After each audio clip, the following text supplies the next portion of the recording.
Good afternoon, everybody. Welcome back. I'm your host, Star Cub, and today I am going to do a really cool review for a 1991 horror film directed by Wes Craven, People Under the Stairs. I recently saw it yesterday.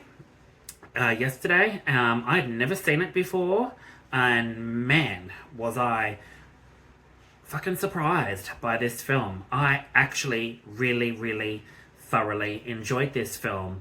I had never seen it before. I watched it and it surprised the hell out of me. It really did. It was fucking fantastic. It was funny, it was gritty, it was dirty, it was just... it was really over the top. Like, it was outrageous for a horror film that has comedy elements to it that play into the story. But wow, Wes Craven really did a really good job with People Under the Stairs. I am so impressed by this film. The general plot of the story is it's about a young boy and two robbers that inadvertently basically make their way into someone's home, break into this strange couple's home, and then inadvertently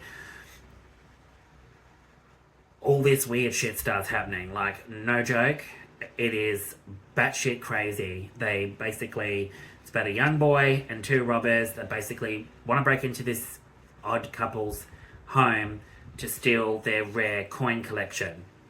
And then from there, insanity and chaos and gore, and it's batshit crazy from start to finish. But the soundtrack is awesome. The story is quite good too. The setup, the atmosphere, everything about it is really good. But it stars Brandon Adams, Everett McGill. Now, you might remember Everett McGill from Twin Peaks fame, David Lynch's Twin Peaks, and his other co-star or main star that was also from Twin Peaks is Wendy Robbie, who played Nadine, the one with the eye patch. Now, she was Everett and Robbie, absolutely hands down, are fucking fantastic in this film as the odd couple that actually, without giving too much away, they're batshit crazy. Absolutely batshit crazy. And they work off each other so well. Oh my god, they had so much chemistry. The in-jokes, the insanity of Everett McGill's character, who, believe it or not, Everett McGill and Wendy Robbie's characters are just named man and woman. They do go by another name, but that's under an assumed name, Robeson. But we don't actually know their real names. And at one point in the film, he's wearing a full BDSM black suit, very reminiscent of the suit from American Horror Story Season 1 Murder House, although this all black suit with belts and shit all over him and studded as well looks so vastly better than Ryan Murphy's all black leathery BDSM suit. It's just batshit crazy from start to finish. It also stars AJ Langer as well, and surprisingly, I didn't know this, but Ving Rhames is in it as well. He has a small part in it. But People Under the Stairs really hones in on its satirical depiction of gentrification, because there's a lot of that in the film, class warfare and capitalism. It really does hone in on a lot of that, especially for the 90s. I still think it's ahead of its time as well, which it just basically goes to show you that a lot of that shit from the 90s is still with us today. And it's just over the top. the gentrification issues in this is outstanding. It plays into the story. The capitalism plays into the story. Greed, getting more money, kicking people out of their homes, wanting to knock the houses down to build new and better buildings, and class warfare is a big part of it as well.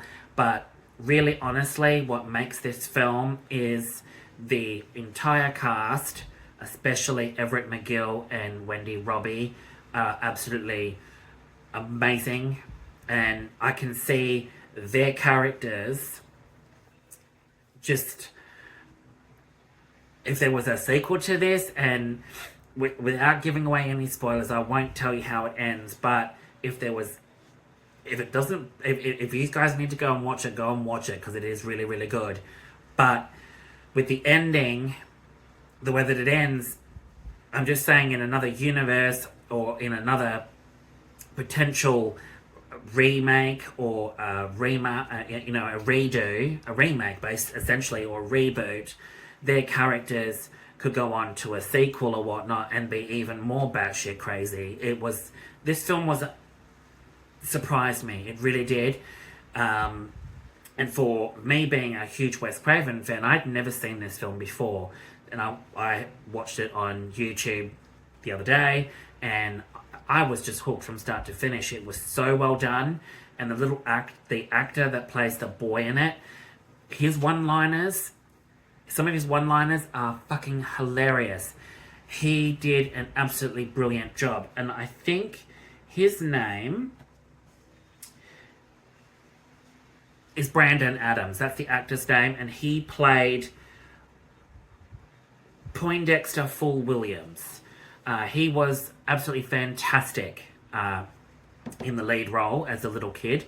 Absolutely fantastic. And then all the rest of his main stars and co-stars did an excellent job as well at portraying their characters. It was over the top.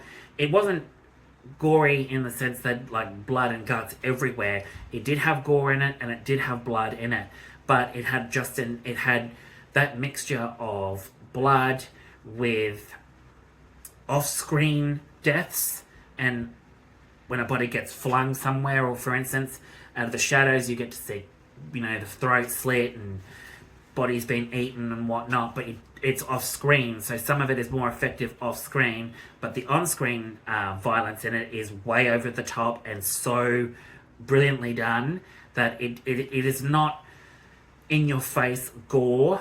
It is perfectly done blood and gore, perfectly done action sequences. The inside of the house that they get trapped in is absolutely amazing. It's like a big, huge friggin' maze.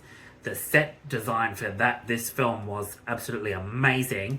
And the other thing that I found out too is that People Under the Stairs is partially inspired by a real life story in the late 1970s that inspired Wes Craven, about two robbers that broke into a house, inadvertently sparking the police to discover that there were two children locked away in that house in their basement by their parents. So that's the story that inspired Wes Craven to do this film, which I thought was, whoa, I hadn't even realised that. So that there's even more layers to that as well. But if you found this informative and whatnot, don't forget to click like, subscribe, and the notification bell to keep up to date. To all those returning, thank you so much for returning. To all the new ones that are tuning in, welcome, welcome, welcome. Please don't forget to click like and subscribe button by all means. I mean, there's so many, flash it up on the screen, there's so many people that are watching my content that are new but haven't subscribed, and I've got a low subscribe base that are watching my stuff, but I would like to get that number up if possible.